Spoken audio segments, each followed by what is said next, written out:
Boa noite, meus amigos. Estamos recebendo a nossa amiga Beth, que hoje a nossa amiga Beth, ela veio para passar uma palestra para a gente.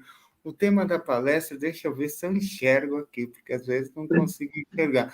O que o Espiritismo diz sobre possessão? Seja muito bem-vinda, amiga Beth, querida. É uma alegria poder receber a nossa querida amiga, receber você. Amiga Beth, por gentileza, você poderia iniciar com uma prece e no final a vibração e a prece? Bom, você sabe que é de 30 a 60 minutos, né? Mas, como sempre, eu falo para lembrar, né? E, pessoal, vamos divulgando o canal para que a gente possa espalhar essa semente que é muito importante. E, né, sem mais delongas, né? É com você, amiga querida. Obrigado. Obrigada, Rodrigo. Muito obrigada por essa oportunidade. Muito boa noite a todos.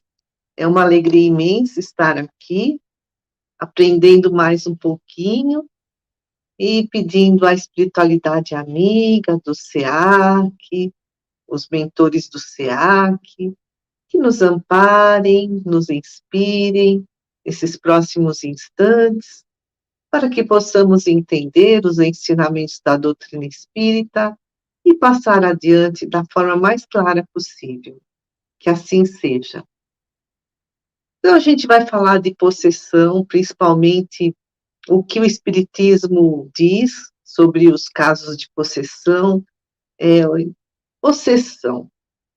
Muitos povos, muitas crenças acham, né, que a possessão é o controle de um ser maligno sobre alguém. Os sumérios foram o primeiro povo nômade que se estabeleceu lá na Mesopotâmia. Então, eles se transformaram em povos sedentários e fundaram as cidades. Eles surgiram mais ou menos no ano 5.000 antes de Cristo. E eles, naquela época, já achavam que eram os demônios que causavam as doenças no corpo, as doenças da mente, ou seja, as doenças das pessoas seriam causadas por espíritos vingativos. E os sacerdotes, lá da Suméria, os feiticeiros, eles faziam exorcismos, rituais, cantos, para expulsar os demônios. E o xamanismo também é uma prática muito antiga. O xamanismo busca a ligação com o sagrado, vem lá dos primórdios da humanidade. Vários povos buscavam elementos da natureza para fazer a conexão com algo superior. Xamã é uma palavra do povo lá da Sibéria, que significa aquele que conhece. E eram xamãs que faziam os exorcismos para expulsar os maus espíritos. E o cristianismo? O cristianismo acredita que a possessão seja causada pelo diabo, por Satanás, que são os anjos decaídos, e que esses espíritos tomam posse do corpo de alguém, tomam posse do corpo de alguém. E aí esse espírito mau é expulso através do exorcismo. Em 1917, olha só, a Igreja Católica exigiu que todos os bispos nomeassem um exorcista oficial. Mas, ao longo dessas décadas, muitas pessoas morreram nas práticas de exorcismo. Eram, né, situações torturantes. Até que, em 1983, essa exigência de ter um exorcista oficial nomeado pelo bispo caiu. Mas, em 1990, surgiu a Associação Internacional de Exorcistas, que pressionou a Igreja a voltar a nomear os exorcistas. Inclusive, em 2005, o Vaticano ofereceu um curso especial sobre exorcismo.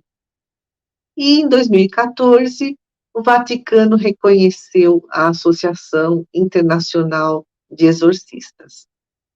Mas o que diz o Espiritismo sobre os casos de possessão? No século XIX, Allan Kardec recebe as mensagens do plano espiritual, e lá no Livro dos Médiuns, no capítulo 23, ele nos explica que a possessão é um tipo de obsessão, é o domínio de um espírito inferior sobre o encarnado, e que existe vários graus de obsessão, ou seja, vários graus de constrangimento, e que produz diferentes efeitos. Tem a obsessão simples, a fascinação e a subjugação. Na obsessão simples, o espírito malfazejo, ou seja, aquele espírito que quer fazer o mal, se impõe a uma pessoa com constância, com tenacidade, não dá trégua. E a pessoa que está sendo obsediada, ela sabe que está sendo perseguida por um espírito mau, e isso para ela é uma situação desagradável. Um outro tipo de obsessão é a fascinação, que tem consequências mais graves. É uma ilusão produzida pela ação direta do espírito sobre o encarnado. Então, a pessoa, o encarnado, perde o raciocínio, perde o bom senso, não acredita que está sendo enganada. Por quê? Porque os espíritos obsessores, aí no caso da fascinação, inspiram uma confiança cega. Eles impedem do obsediado ver o quanto o que ele fala e o que ele faz é um absurdo. Ele chega até a cair no ridículo. E a subjugação? É um domínio que paralisa a vontade do encarnado. Ele chega até a assumir atitudes absurdas, comprometedoras. É um constrangimento corporal. O espírito atua sobre o corpo do encarnado, provoca movimentos involuntários. Allan Kardec escreve que conhecia um homem que estava subjugado por um espírito mau. E ele frequentemente caía de joelhos diante de uma moça e a pedia em casamento, mas ele não pretendia casar com ela. Outras vezes ele sentia uma pressão nas costas, nas pernas, ele resistia, mas não conseguia se manter e forçadamente se ajoelhava, beijava o chão em locais públicos, na frente das outras pessoas, que o consideravam um louco. Allan Kardec explica que ele não era louco, porque ele tinha plena consciência do que ele fazia, mesmo a contragosto, não era da vontade dele fazer tudo isso, ele era constrangido. Aí Allan Kardec escreve no Livro dos Médiuns: dava-se outrora o nome de possessão ao império exercido por maus espíritos, quando a influência deles ia até a aberração das faculdades da vítima, como esse caso desse senhor que se ajoelhava para pedir a moça em casamento, era contra a vontade dele, ele era forçado a isso. E Allan Kardec explica que a possessão seria, para nós, espíritas, sinônimo de subjugação. Então, a possessão é um tipo de obsessão, é esse grau, né, de subjugação.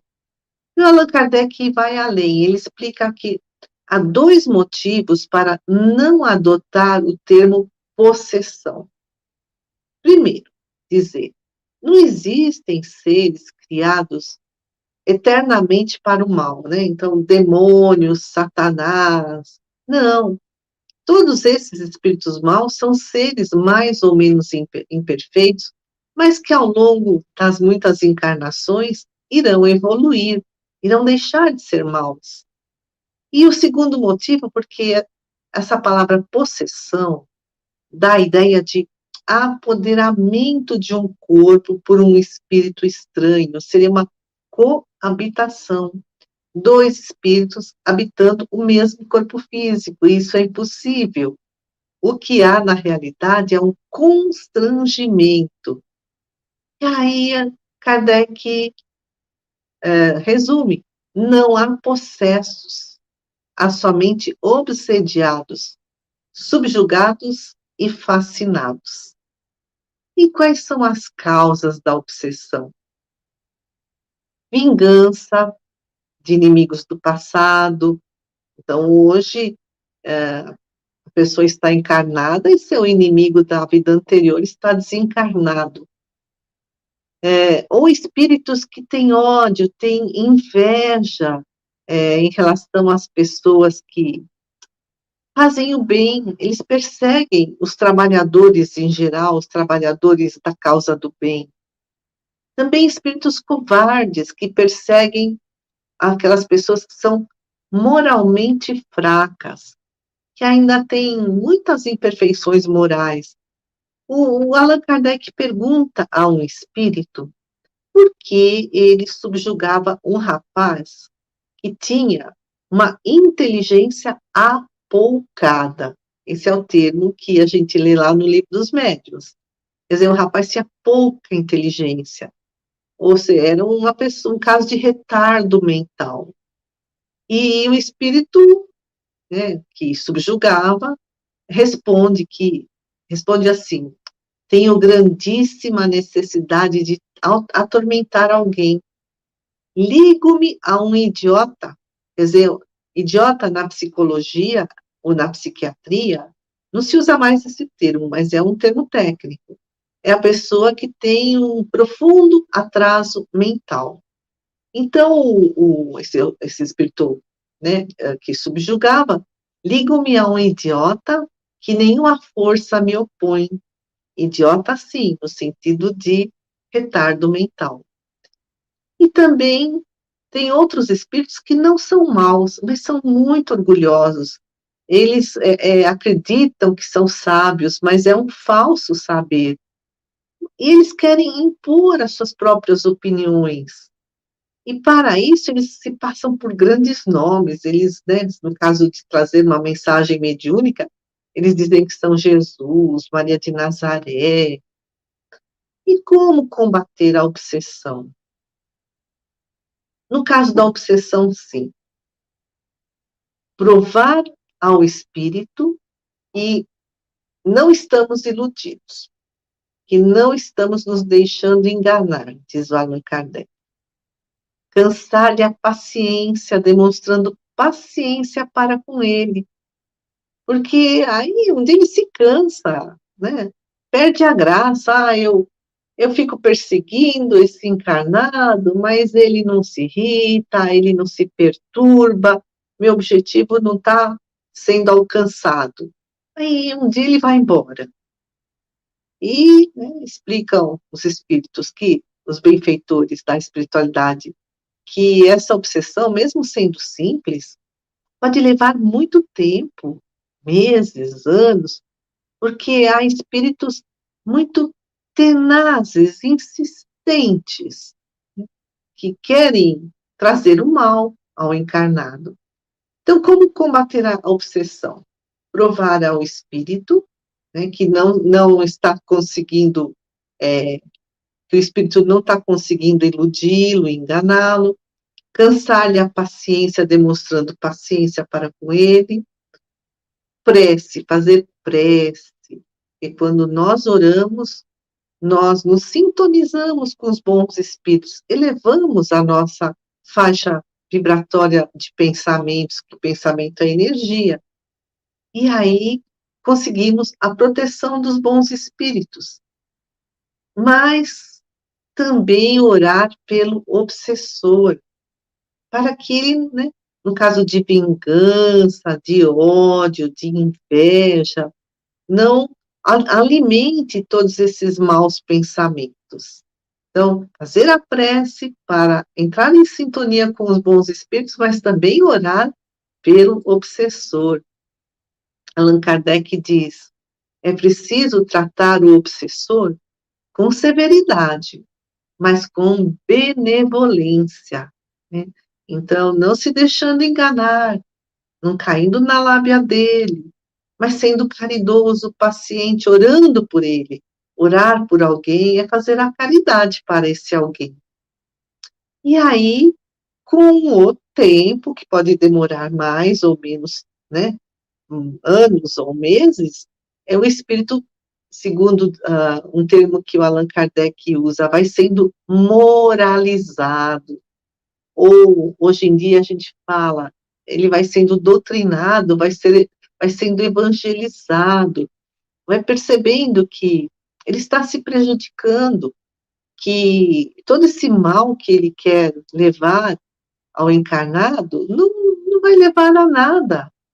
E aí ele vai sendo, né, evangelizado, vai aprendendo a perdoar, vai sendo esclarecido que em outras encarnações ele também fez o mesmo que o encarnado fez ou algo pior. Então, o obsidiado precisa ser caridoso, segundo nos ensinam os espíritos. Caridosos, ter paciência, ser severo com benevolência e orar pelo obsessor.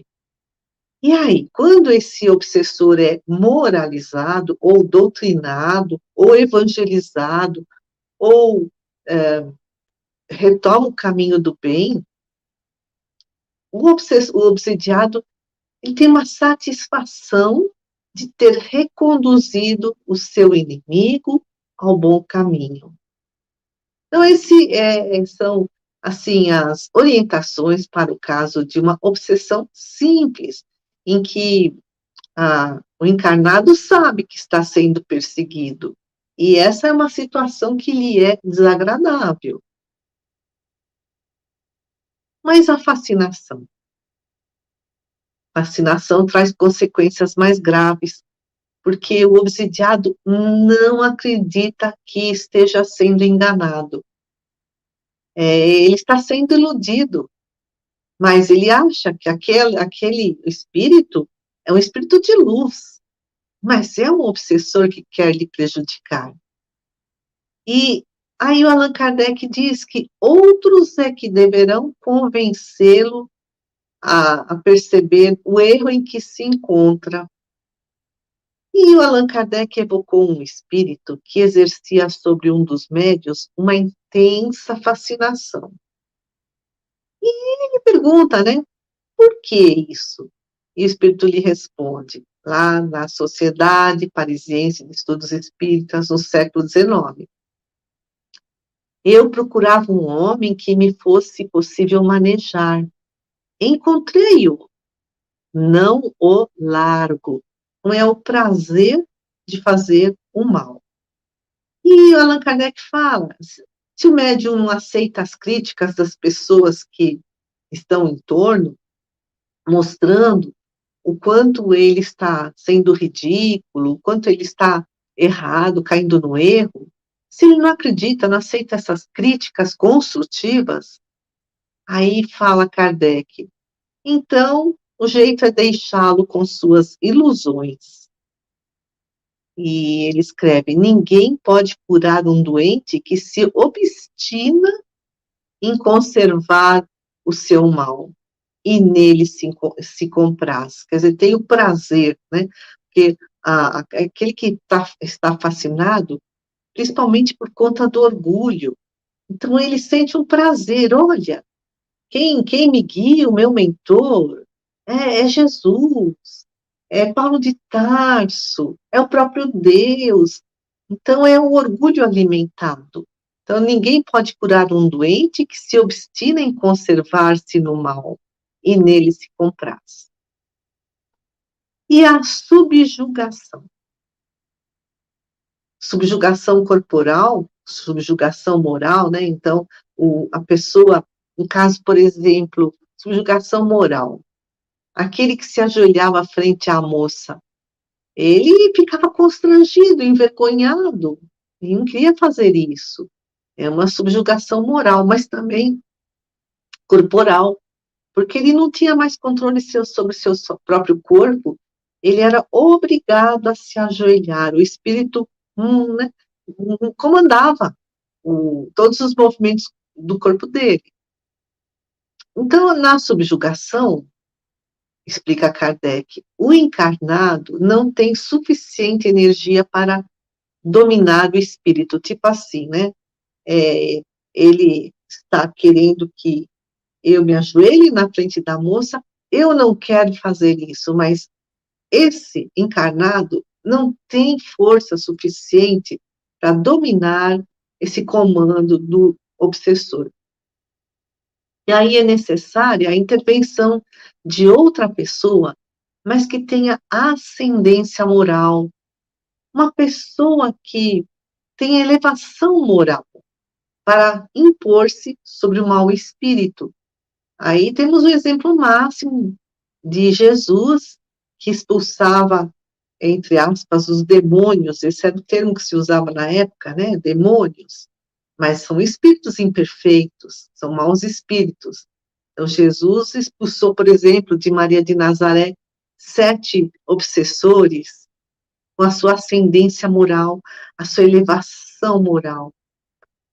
E aí, falando de exorcismo, Allan Kardec explica que processos materiais, fórmulas, ritos, cantos, palavras mágicas, sacramentais, não resolvem a obsessão. Então, tem um padre lá fazendo a obsessão. O que pode resolver a ascensão moral dele? Um padre que tenha muitos valores morais para conseguir expulsar esse espírito, mas não serão esses processos materiais que farão essa libertação. Bom, aí, como Allan Kardec diz, né, o obsediado, nesse caso de subjugação, está enfraquecido energeticamente. Então, ele precisa de passes. O passe é uma transfusão energética, é uma força fluídica que lhe fortalece. E também é necessária a reforma íntima do encarnado, do obsediado, porque são as imperfeições morais do obsediado que atraem esses obsessores.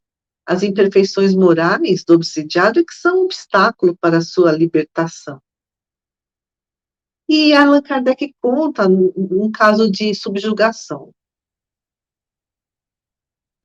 O caso de 2 irmãs, na verdade, era um caso de poltergeist. Então, começou a surgir na casa delas roupas espalhadas pela casa, roupas rasgadas. Primeiro, elas achavam que era uma brincadeira de mau gosto de alguém, né, encarnado que estava fazendo isso.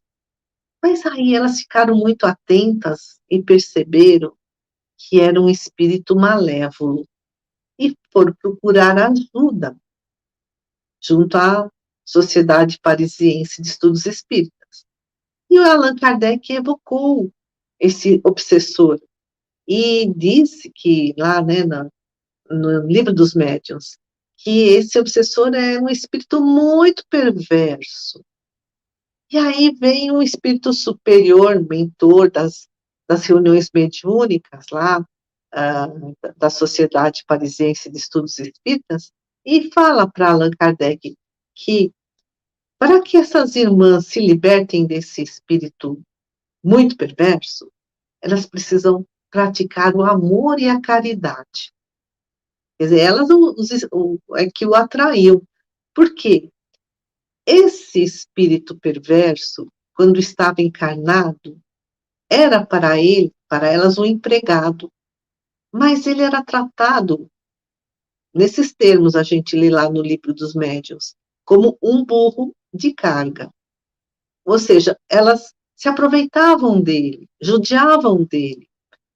E mais, quando ele desencarnou, elas continuaram falando mal dele. E aí esse espírito superior fala para Allan Kardec que o meio mais seguro de se livrar dos maus espíritos é praticar o bem, a fim de atrair os bons espíritos. E os bons espíritos vão conseguir afastar esses obsessores, mas o obsidiado tem que fazer a reforma íntima para poder mudar a sintonia. Em vez de atrair o obsessor, atrair os benfeitores espirituais. Fazer a sua melhoria interior, buscar a sua reforma de valores morais, né? Alimentar as virtudes. O Allan Kardec explica, não basta que um doente diga ao seu médico, dê-me saúde, quero passar bem. O médico nada pode se o doente não faz o que é preciso. E aí, nesse caso, o que é preciso para que o obsidiado se liberte da obsessão? Fazer a reforma íntima, esse é o remédio.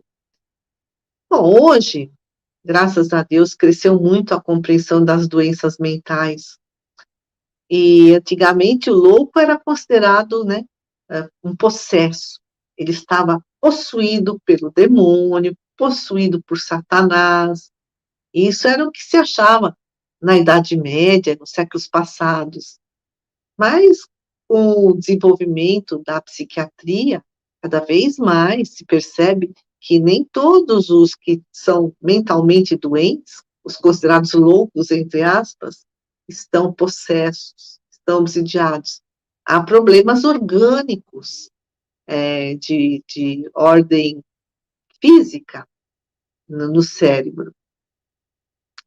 E a Sueli Calda Schubert, uma grande escritora espírita, escreveu o livro Transtornos Mentais.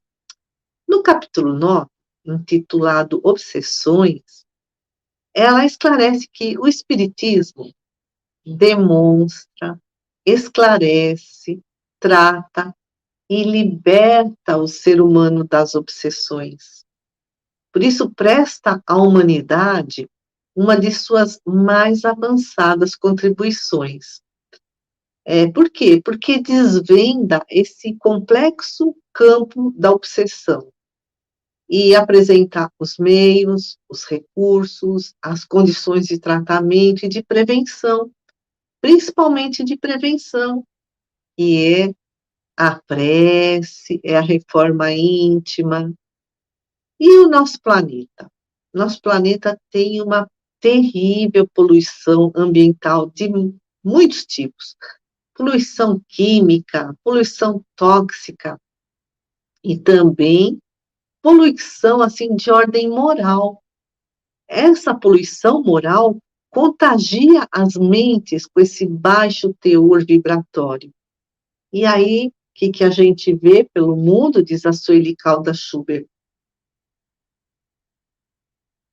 Mentes inquietas, imaturas, invigilantes, desequilibradas, que absorvem esses poluentes morais. E aí despertam em si os instintos e as emoções inferiores. Mas este não é um quadro irreversível. Nós estamos sempre evoluindo, a humanidade como um todo, de uma forma geral, também vem evoluindo. Sueli nos diz que a dinâmica universal, as leis de Deus, estão revolvendo as estruturas da mentalidade que privilegia a corrupção, os vícios, a violência, o crime, a miséria moral, a miséria física. Mentalidade esta que parece prevalecer. Então, a dinâmica universal vem trazendo à tona toda essa negatividade que parece prevalecer, para que, em expondo as suas chagas, diz ela, para que, né, isso venha à tona e propicie a drenagem e a cicatrização definitiva de todas essas feridas, diz ela, no inevitável processo de regeneração da humanidade. Então, todos esses males morais, né, do nosso interior, vêm à tona né, na forma de corrupção, vício, violência, crime, miséria moral, miséria física, tudo isso está na humanidade, está vindo à tona para que seja drenado e finalmente essa ferida que é a obsessão acabe se extinguindo. É uma fermentação. E o fermento é o amor, mas requer tempo. Quanto tempo? Não sabemos. Mas o tempo é um instrumento de Deus para que a gente atinja a perfeição. Deus não tem pressa, né? E a Sueli Calda Schubert nos diz que, em meio a tudo isto, né, esse caos que está o nosso planeta, nesse momento de transição planetária, sobressai o drama das obsessões. Pessoas encarnadas assediam pessoas encarnadas, ou seja, importunam, molestam, perseguem com intenções malévolas, intenções cruéis, calúnias, maledicência, fake news. E pessoas desencarnadas assediam pessoas encarnadas. E a Sueli nos fala que se né, essas pessoas encarnadas, obsidiadas, se deixam seduzir, tornando-se passivas, ou se lutam para impedir que o cerco se feche, mas não conseguem, se tentam fugir, mas não têm forças e acabam dominadas, se o medo invadir-lhes a alma, o perseguidor terá conseguido seu intento. Assim se inicia a obsessão. Então, como é que se inicia a obsessão? Quando o encarnado se deixa seduzir. Ele é uma pessoa passiva, ou se ele não luta o suficiente para se livrar dessa obsessão, ou foge, né, de se esclarecer, de se reformar interiormente, se o medo invade-lhes a alma. E aí o perseguidor consegue o seu intento, assim se inicia a obsessão. Começa com o assédio desse espírito malévolo e acaba se transformando no tormento da obsessão. E nessa obsessão que inicia, pensamentos estranhos brotam na mente, ideias estranhas brotam na mente, que são os pensamentos e as ideias do obsessor, que estão plantando na mente do encarnado. Então, surgem sentimentos de desconfiança, de insegurança, de medo, de raiva, de ciúme. São emoções negativas que acompanham essas ideias, que se repetem obsessivamente. A pessoa sente que esses pensamentos não são dela, mas não sabe como dominá-los, não sabe como substituí-los, ou como ela diz, matá-los, né? Matar o pensamento, eliminá-los da nossa mente. Não vou mais pensar nisso, eu vou procurar pensar em coisas boas. Eis o drama da obsessão, diz a Sueli Calda Schubert. É um processo hipnótico que se agrava e pode chegar a esse estágio de subjugação. O Allan Kardec pergunta, lá no Livro dos Médiuns, para a espiritualidade, se a subjugação corporal, levada a certo grau, poderá ter como consequência a loucura, ser uma insanidade mental, a pessoa já não faz coisa com coisa, está fora de si. E eles dizem, pode, há uma espécie de loucura cuja causa o mundo desconhece, mas que não tem relação nenhuma com a loucura ordinária. Precisaria um tratamento moral. Então, é uma espécie de loucura cuja causa o mundo desconhece. A causa é a influência espiritual do obsessor. Então, os médicos, materialistas, não acreditam nisso. E então essa loucura causada pela obsessão, dizem os espíritos, não tem relação nenhuma com a loucura ordinária, quer dizer, a loucura que aparece no dia a dia, né? Na ordem comum, que às vezes as pessoas já nascem com algum transtorno mental, ou às vezes adquirem ao longo do tempo. São muitos tipos de transtorno. E qual o remédio para essa loucura cujo mundo desconhece, que é a obsessão? Novamente, né? É a mesma tecla, é o tratamento moral, é a reforma interior. O Espírito Emmanuel, no livro Pensamento e Vida, psicografado pelo Chico Xavier, também nos ensina que o obsessor cria imagens da mente do obsediado. E essas imagens se repetem, se repetem. Se o obsidiado entra em sintonia com essas imagens, se ele se compraz com essas imagens, se ele gosta, né, dessas imagens que estão sendo plantadas em sua mente, vícios, corrupção, crime, aí, explica Emmanuel, inicia-se um circuito de forças.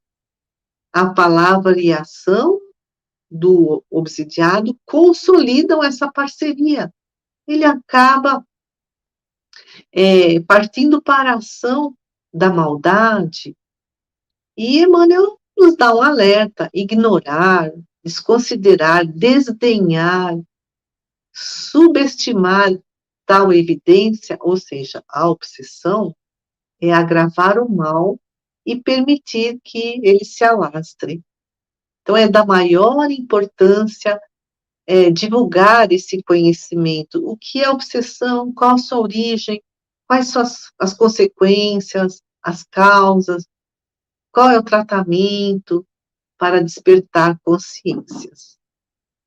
E Joana de Ângeles também, no livro Vida, Desafios e Soluções, psicografado pelo Divaldo Pereira Franco, nos ensina que essas fixações indevidas, quer dizer, não deveria acontecer, porque elas são prejudiciais. Ou seja, essas fixações, esses circuitos de força que nos explicam, né, os espíritos, leva a um estado perturbador do comportamento e que acaba se transformando em transtornos neuróticos e transtornos psicóticos. O que é um transtorno neurótico? A pessoa não sai da realidade. Esse transtorno neurótico não interfere na sua capacidade funcional de viver no seu dia a dia, de sobreviver, de trabalhar, de estudar. Ela mantém o seu raciocínio, mas pode levar a transtornos de humor, depressão, ansiedade, estresse. Agora, o transtorno psicótico é mais grave, porque há um prejuízo no pensamento, na percepção, no julgamento. A pessoa se sente perseguida por algo imaginário, ou então tem manias de grandeza. Isso tudo é alucinação. Ela está fora da realidade. Ela acredita em algo que não existe. E a Joana de Ângeles diz que se o domínio do obsessor cresce, esses estados mais graves, né, da saúde, se tornam mais graves, esses estados de saúde mental vão se agravando.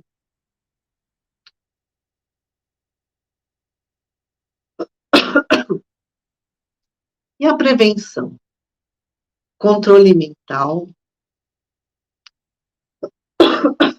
educação do pensamento, para alterar essa faixa vibratória dessas ideias doentias.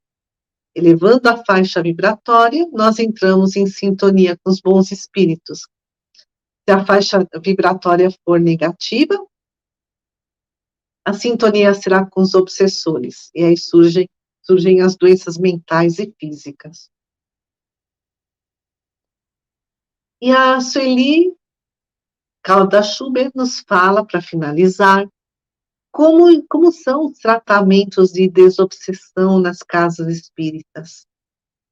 Ela escreve: é simples e bela a terapêutica espírita. Dispensa quaisquer atavios, rituais, instrumentos, diplomas. É por excelência a caridade pura, doação fraterna, ato de amor ao próximo.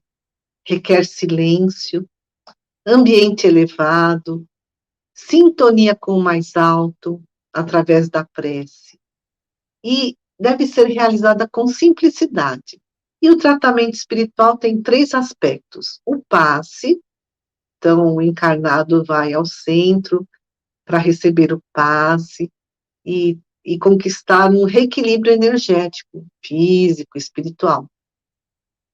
As sessões de desobsessão, onde são trazidos esses espíritos obsessores para serem esclarecidos e socorridos, e a transformação moral do encarnado, então, através de palestras, leituras, esclarecimentos, entrevistas, para que ele possa curar as doenças da sua própria alma, porque são as doenças da nossa alma que vão atrair esses obsessores. Então, elevando o pensamento ao mais alto, fazendo uma vibração de muito amor a todos aqueles que passam pelo drama da obsessão, pelos obsidiados, pelos obsessores, e também aos trabalhadores do bem, os encarnados nas casas espíritas ou em qualquer outro segmento religioso de caridade, de amor, e aos benfeitores espirituais. Uma vibração de muito amor a todos aqueles que estão doentes no físico, nas emoções, aqueles que estão doentes socialmente porque estão desempregados, estão na rua, ou porque se sentem abandonados, eles também possam receber a nossa vibração amorosa, que os bons espíritos possam socorrê-los. Vibremos também por todo o nosso planeta, por cada nação e seus dirigentes, vibremos pelo nosso país, por todos os dirigentes que aqui se encontram, pelo nosso povo. Vibremos por todos os trabalhadores de todas as casas espíritas, vibremos pelos hospitais, pelos asilos, pelos orfanatos, pelas creches, pelas penitenciárias. Vibremos também por nós, pelos nossos lares e pelos nossos familiares. E pedindo a Deus, a Jesus, que nos protejam, nos amparem, a espiritualidade amiga que nos ajude a trilhar sempre o caminho do bem, nos dê forças para que possamos fazer a nossa reforma íntima, muita coragem para que possamos olhar para dentro de nós e transformar a nossa sombra em luz, o nosso homem velho, a nossa mulher velha, no homem novo, na mulher nova, cheia de boas qualidades, cheios de virtudes. Senhor, obrigada por tudo que nós temos recebido, por esses ensinamentos fantásticos da doutrina dos espíritos. Obrigada, Senhor, por tudo que recebemos. Que assim seja. Graças a Deus.